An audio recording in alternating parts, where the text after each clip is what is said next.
Hello दोस्तों, कैसे हैं आप सब। आज 15 जनवरी है और आज का हम लोग करंट अफेयर पढ़ेंगे जैसे कि डेली पढ़ते हैं। वीडियो अच्छा लगेगा तो लाइक करिएगा, कमेंट करिएगा, शेयर करिएगा, सब्सक्राइब करिएगा, बेल आइकन को दबा कर रखिएगा ताकि आपको वीडियो अपलोड हो तो नोटिफिकेशन टाइम टू टाइम मिलता रहे। ये जो वीडियो है किस किस एग्जाम के लिए इम्पोर्टेंट है, महत्वपूर्ण है, तो आप अगर कोई भी स्टेट पीसीएस देते हैं, चाहे एनडीए, अगर एनडीए का एग्जाम देते हैं, सीडीएस का एग्जाम देते हैं, एसएससी का एग्जाम देते हैं, बैंक का एग्जाम देते हैं, कोई भी अगर इस तरह का वनडे जो एग्जाम है जिसमें ऑब्जेक्टिव में पूछा जाता है करंट अफेयर, उसके लिए यह कारगर साबित होगा। ठीक है, अगर इसको डेली का आप पढ़ के जाते हैं तो आपका एक भी क्वेश्चन छूटने वाला नहीं होता है। ठीक, तो चलिए आगे पढ़ते हैं। अगला क्वेश्चन है, जो सबसे पहला क्वेश्चन आपका है कि 7वां पूर्व सैनिक दिवस कब मनाया गया। 4 जनवरी को, 5 जनवरी को, 14 जनवरी को या 10 जनवरी को। तो इसका सही उत्तर है सी, 14 जनवरी को। ठीक है, हम लोग जानते हैं कि जो पूर्व सैनिक होते हैं जब रिटायर कर जाते हैं तो उनका जो सम्मान कम जाता है। सभी लोग गांव में या कहीं भी रहते हैं तो उतना उनका वैल्यू नहीं देते हैं जितना कि वो सेवा में होते हैं। तो इसी को जारी रखने के लिए हर साल 14 जनवरी 2016 से क्या यह जो है पूर्व सैनिक दिवस मनाया जाता है। तो इस बार कितना नंबर का था भाई, तो 7वां नंबर का था। ठीक, कहाँ पर मनाया गया, तो ये देहरादून छावनी में मनाया गया, देहरादून कैंट में। ठीक, रक्षा मंत्री राजनाथ सिंह इसका उद्घाटन किया, संबोधित किए इसको। ठीक है, इतना बात इसके बारे में याद रखना है।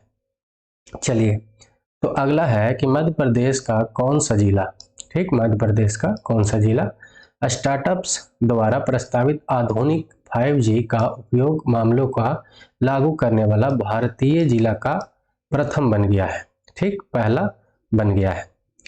तो आपका विदिशा है, ग्वालियर है, राजगढ़ है या भोपाल है। हम लोग जानते हैं कि हाल ही में वहाँ पे स्टार्टअप्स हुआ था, प्रस्ताव हुआ था। तो कब वहाँ का एक मतलब जिला है, जो कौन जिला है जो भारत का सबसे पहला जिला बन गया है 5G स्टार्टअप के लिए। ठीक है, तो इसमें आपका ऑप्शन में है, इसका जो सही ऑप्शन है ए है, विदिशा है। ठीक, तो देखिए मध्य प्रदेश का जो विदिशा जिला है आपका स्टार्टअप द्वारा प्रस्तावित 5G उपयोग मामलों में लागू करने वाला भारत का पहला जिला बन गया है।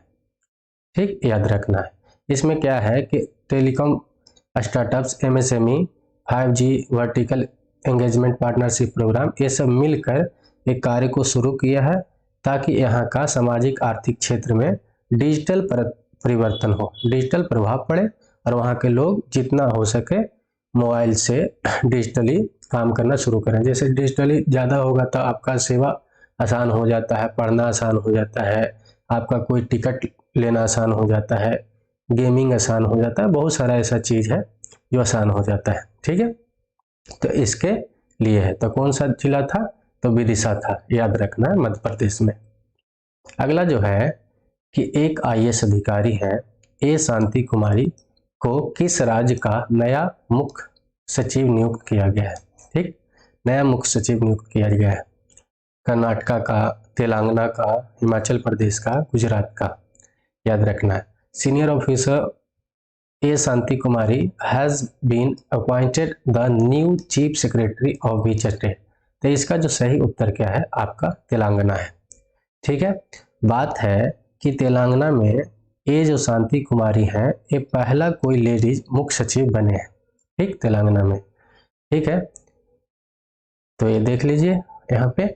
और 11 जनवरी को शांति कुमारी को छठा, कौन सा नंबर का, छठा मुख्य सचिव नियुक्त किया गया है। पहले, इसके पहले कौन थे, तो सोमेश कुमार थे।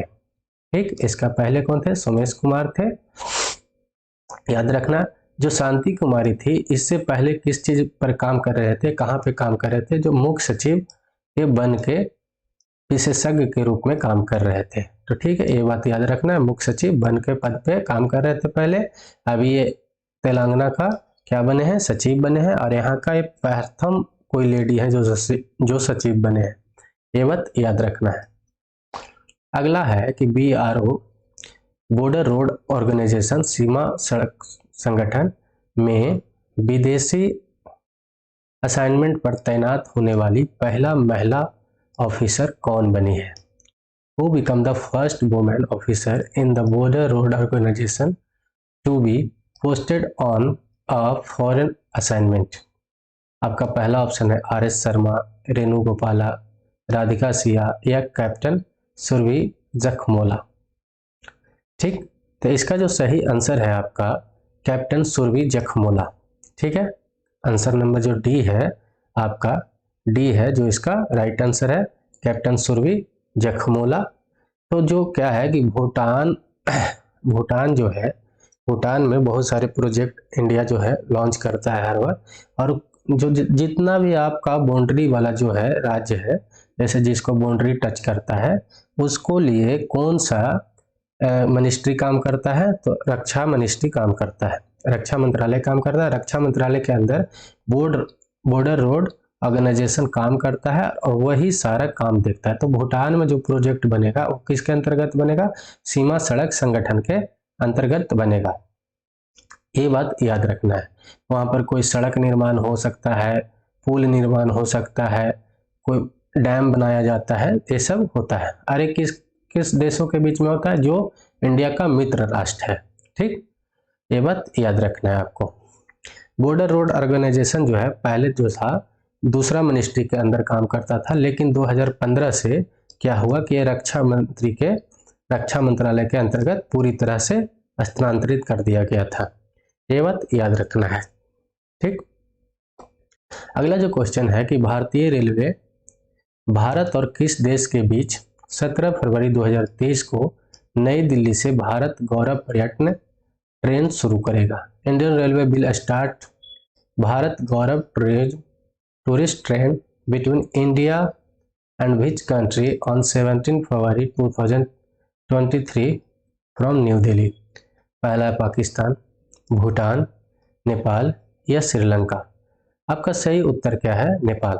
वीडियो अच्छा लगेगा तो लाइक, कमेंट, शेयर, सब्सक्राइब करते रहिएगा। ठीक है, तो इसका सही उत्तर है नेपाल है। नेपाल से जानते हैं कि जो अपना देश का है जो फ्री वीजा काम करता है। ठीक है, इसका टूरिस्ट बढ़ाने के लिए, टूरिस्ट प्लेस बढ़ाने के लिए ये दोनों देशों में बहुत ज़्यादा काम किया जा रहा है। उसी के तहत नई दिल्ली से नेपाल को जाने के लिए गौरव पर्यटन ट्रेन शुरू किया जा रहा है। और भी ट्रेन जो शुरू करने के लिए प्रस्तावित है, अयोध्या से जनकपुर के लिए, नंदीग्राम के लिए, सीतामढ़ी के लिए, वाराणसी से, प्रयाग से, ये सब जगह से और भी विरासत स्थल जो है इसमें शामिल होंगे, बाद में होंगे। ठीक है, करीब 2500 किलोमीटर का सफर तय करेगा टूर, और ये सब जल्द ही ये पूरा होगा। इतना बात याद रखना था। इसका सही उत्तर क्या था? नेपाल था। अगला जो क्वेश्चन है कि मार्च 2023 तक कहां पर ऑनलाइन गेमिंग के लिए भारत का पहला उत्कृष्टता केंद्र स्थापित किया जा रहा है? Where will India first centre excellence for online gaming be set up by March 2023? आपका तेलंगाना है पहला, बी में शिलोंग है, सी में गुजरात है, डी में ग्वालियर है। तो इसका जो सही उत्तर है आपका शिलोंग है, जो मेघालय का राजधानी है, कैपिटल है मेघालय का। तो शिलोंग में क्या हुआ है कि 10 एकड़ परिसर में, क्या 10 एकड़ परिसर में एक गेम क्षेत्र को उद्घाटन किया गया है, और वहां पर इसको स्टार्टअप्स में लाया जाएगा, बनाया जाएगा, ताकि वहां का लोग में आईटी सेक्शन काम करे। आईटी सेक्शन जब वहां पर काम करेगा, इतना बड़ा प्रोजेक्ट पर ले जाया जाएगा तो रोजगार मिलेगा सभी लोगों को। ठीक है, और इस जो देश का सबसे पहला भी स्टार्ट हुआ है और नॉर्थ ईस्ट में स्टार्ट हुआ है, इसलिए और ज़्यादा इम्पोर्टेंट है। ठीक है, ये कौन से मंत्रालय के अंदर काम करता है ये भी पूछ सकता है, तो इलेक्ट्रॉनिक्स एंड आईटी मंत्रालय के अंदर यह काम करता है। ये बात याद रखना है, इतना चीज इसमें। अगला जो है कि सड़क सुरक्षा सप्ताह कब से कब मनाया जाएगा? What and how long will the road safety week be celebrated? बात है बहुत सारे लोग हैं जो लापरवाह तरह से गाड़ी चलाते हैं, उसी को शिक्षित करने के लिए, समझाने के लिए हर साल क्या होता है कि सड़क सुरक्षा सप्ताह चलाया जाता है। वो हर साल 1 सप्ताह तक चलता है। उसमें तरह तरह का न्यूज आता है, छोटा छोटा क्लिप आता है, और भी रेडियो के थ्रू, टीवी के थ्रू बताया जाता है कि आप सेफ्टी से वाहन चलाइए। आपके वाहन चलाने से आपका घर परिवार पर, देश पर असर पड़ता है, ये सब बताया जाता है। तो ये कब से कब होगा? तो पहला जो ऑप्शन है 3 तारीख से 7 तारीख तक जनवरी में ही, 5 जनवरी से 12 जनवरी तक, 15 जनवरी से 17 जनवरी तक, और 11 जनवरी से आपका 17 जनवरी तक। तो इसका सही ऑप्शन क्या है? 11 जनवरी से 17 जनवरी तक, इसी वीक में होगा, हो रहा है अभी। तो इस सप्ताह में मनाने का मकसद लोगों को सड़क सुरक्षा के प्रति जागरूक करना है। देखिए जो बताए, क्या होता है कि लापरवाह ड्राइविंग का परिणामों के बारे में जनता शिक्षित करना है इसको। और ये जो है, इसका जो शुरुआत कब हुआ था? 1889 से, 1989 से इसका शुरुआत हुआ था। और एक कौन से कमेटी पर काम किया था? इस पे सुंदर समिति जो कमेटी है, इस पे काम किया था। और ये 15 मार्च 2010 को राष्ट्रीय सड़क सुरक्षा नीति के इस पर मंजूरी दे दिया कि हाँ, इसको मनाना है। ठीक है, इतना बात याद रखना। अगला जो क्वेश्चन है कि हाल ही में किस देश ने सेवानिवृत्ति, मतलब कि अगर कोई जॉब करते हैं तो सेवानिवृत्त होते हैं, रिटायरमेंट लेते हैं, उसको वो 62 वर्ष से बढ़ाकर 64 वर्ष कर दिया है। Which country recently raise the retirement age from 62 to 64? आपका पहला ऑप्शन है रूस, दूसरा है फ्रांस, तीसरा है जर्मनी, या इनमें से कोई नहीं। तो इसका सही उत्तर क्या है? फ्रांस है। फ्रांस जो है 62 साल से अब रिटायरमेंट वहां पर क्या होगा? 64 साल होगा। तो आंसर तो बी तो सही था। फ्रांस के बारे में जान लेते हैं। तो इसका जो कैपिटल है क्या है? पेरिस है। एक बात याद रखिएगा, यहाँ का जो प्रेसिडेंट कौन है? इमैनुअल मैक्रोन है, और अक्षय मित्र भी है इंडिया का। प्राइम मिनिस्टर कौन है? एलिजाबेथ बॉर्न है। लैंग्वेज यहाँ कौन सा चलता है? तो फ्रेंच चलता है। अगर कोई करेंसी पूछे यहाँ का, तो यूरो चलता है। ठीक है, यूरो चलता है। ये भी पूछता है कि फ्रांस है जो बाउंड्री किससे किससे टच करता है, तो एक करीब करीब का 8 कंट्री से यह बाउंड्री टच करता है। इधर देखिएगा, पहला नंबर पर आपका आ जाता है बेल्जियम, यहाँ पर है आपका लग्जमबर्ग, यहाँ पर आपका है जर्मनी, यहाँ पर आपका है स्विट्जरलैंड, यहाँ पर है आपका इटली, यहाँ पर आपका है मोनाको, ठीक है, यहाँ पर आपका एंडोरा, और ये है आपका स्पेन। तो आपका कितना होगा? 1 2 3 4 5 6 7 और 8 कंट्री से यह बाउंड्री टच करता है। इधर आपका मेडिटेरियन सी है, इसके साइड टच करता है, इसके साथ बे ऑफ बिस्के है, यहाँ पर आपका है इंग्लिश चैनल। एक बात याद रखिएगा, इतना चीज आप याद रखते हैं तो फ्रांस से लगभग जो वनडे एग्जाम में क्वेश्चन पूछता है वो आपका सारा बन जाता है। चलिए, तो अगला क्वेश्चन है कि हाल ही में कौन सी राज्य सरकार अपने स्कूलों के लिए वर्चुअल बुक फेयर आयोजन कर रही है? वर्चुअल का मतलब जो आपका क्या होगा? वीडियो कॉल, जैसे कि आप व्हाट्सएप पर वीडियो कॉल करते हैं, वो एक वर्चुअल है। फिजिकल का मतलब फेस टू फेस बात करना, सामने बात करना। Recently which state government is organise virtual book fair for its school? तो आंसर तो आप देख लिए होंगे। तो इसका सही उत्तर क्या है? दिल्ली है। ठीक है, दिल्ली ही स्कूल के मामले में ज़्यादा विकसित है, और बहुत ज़्यादा इस पर केजरीवाल गवर्नमेंट जो है काम भी कर रहा है वहाँ का एजुकेशन के लिए खास करके। ऐसे भी जिस देश का एजुकेशन सिस्टम और हेल्थ सिस्टम अच्छा हो जाएगा, तो वो समझिए कि देश ऐसे भी बहुत तेज़ी से रन करेगा। जैसे कि दिल्ली में अभी बहुत सारे लोग हैं जो वहाँ का अच्छा कॉलेज से अपना बच्चा का नाम कटवाकर, स्कूल से नाम कटवाकर गवर्नमेंट स्कूल और कॉलेज में एडमिशन करवा रहे हैं। वीडियो अच्छा लगेगा तो लाइक कमेंट शेयर सब्सक्राइब करते रहिएगा। अगला जो क्वेश्चन है कि किसने 11 जनवरी 2023 को स्काई हॉक नामक, कौन सा नाम है भाई? स्काई हॉक नामक नाम का भारत का पहला 5G सक्षम ड्रोन विकसित किया है जो वर्टिकल टेक ओवर और लैंडिंग में सक्षम है। वर्टिकल का मतलब जैसे क्या हुआ कि यहाँ से अगर ड्रोन है तो क्या होगा, डायरेक्ट यहाँ से ही ऊपर उठेगा उड़ने के लिए।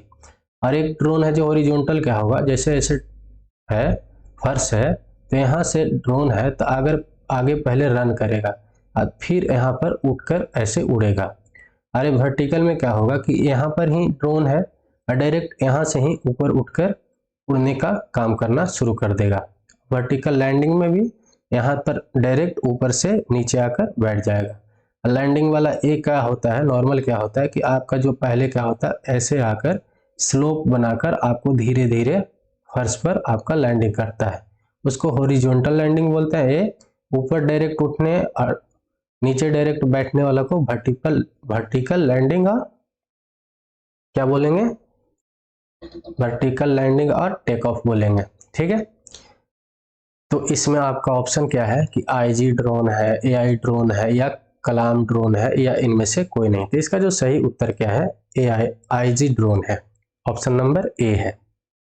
ठीक, tech startup firm IG drone ने 11 जनवरी 2023 को vertical take off and landing में सक्षम भारत का पहला ड्रोन बनाया है।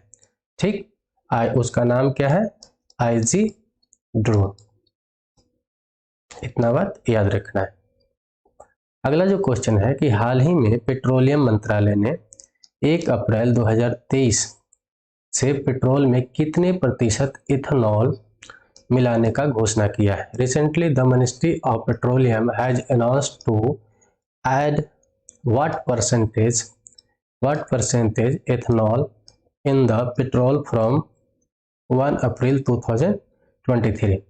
इथेनॉल क्या होता है पहले जान लेते हैं। तो इथेनॉल जो होता है, क्या होता है कि आपका मक्का से आपका ईख जो है, केतारी उसको भी बोलते हैं, बहुत जरा ईख जो है, ईख से आपका कोई भी चावल दाल जो भी सड़ा गला अथी है सामान है फसल का, उससे इथेनॉल बनाया जाता है। ठीक है, और उससे जो इथेनॉल बनाया जाता है, अनाज से इथेनॉल बनाया जाता है, वो कितना परसेंट जो है पेट्रोल में, आपका पेट्रोलियम में इथेनॉल मिलाया जाएगा 1 अप्रैल 2023 से, ये आपको पूछ रहा है। इथेनॉल के बारे में समझ गए कि कोई भी अनाज से बनाया जाता है एक्चुअली, इतना बात सिंपल से याद रखना। तो आपका 15% है, 17% है या 20%। तो इसका सही उत्तर क्या है, आपका 20%। देखिए, इथेनॉल मिलाने का सबसे बड़ा वजह क्या है, अपना जो देश है करीब करीब 80% तक जो पेट्रोलियम प्रोडक्ट है, पेट्रोल का क्या करता है, आयात करता है। आयात करने से क्या होता है कि सारा प्रोडक्ट आपका महंगा हो जाता है। जो सामान आपका 10 रुपये में मिलना चाहिए वो जाकर 15 रुपया 12 रुपया तक मिलता है। वो कैसे, जैसे कि कोई भी सामान का जो ट्रांसपोर्टिंग सिस्टम होता है वो ज़्यादा तक इंडिया में किससे होता है, ट्रक से होता है। और ट्रक क्या चीज़ से चलता है, तो पेट्रोल डीजल से चलता है। ठीक है, जितना भी ट्रांसपोर्टिंग सिस्टम। अब कोई सामान जयपुर में है और पटना में आना है, या जयपुर में है दिल्ली में आना है, त्रिवेंद्रमपुरम में है कश्मीर जाना है, तो सारा ट्रांसफ़र जो होगा, मान लिया जाए कश्मीर में सेव 10 रुपये किलो है, तमिलनाडु में जाना है तो यहाँ पर 10 रुपये किलो है, तो यहाँ पर आके 200 रुपये किलो जब तक नहीं बिकेगा, जब तक इस प्रोडक्ट पर फायदा ही नहीं होगा, क्योंकि उससे ज़्यादा ही पेट्रोल जल जाएगा। ठीक है, तो इसलिए तो आयात पर निर्भरता कम करने के लिए ये सब किया जा रहा है। इथेनॉल मिलाया जाएगा तो अनाज तो अपना देश में भी बहुत ज़्यादा होता है, तो इससे क्या होगा, 20% इथेनॉल मिलाया जाएगा तो 20% आयात में भी कमी आएगा, तो इससे क्या होगा, आपका प्रोडक्ट भी सस्ता होगा। तो हाल में जो अपना केंद्रीय मंत्री हैं, पेट्रोलियम केंद्रीय मंत्री हरदीप सिंह, कुछ चुनिंदा जगहों पर 20% इथेनॉल मिलाने के लिए कहे हैं, जिसका नाम क्या है, E20 रहेगा। और एक कब से शुरू होने वाला है, तो 1 अप्रैल 2023 से आपका शुरू होगा। इतना बात याद रखना है। तो ठीक है, वीडियो अच्छा लगे तो लाइक कमेंट शेयर सब्सक्राइब करते रहिए, अपना प्रतिक्रिया बताते रहिए, ताकि इससे पता चले कि वीडियो अच्छा है या खराब है, क्या गलती है। ठीक, तो अच्छा से रहिए। जय हिंद, जय भारत।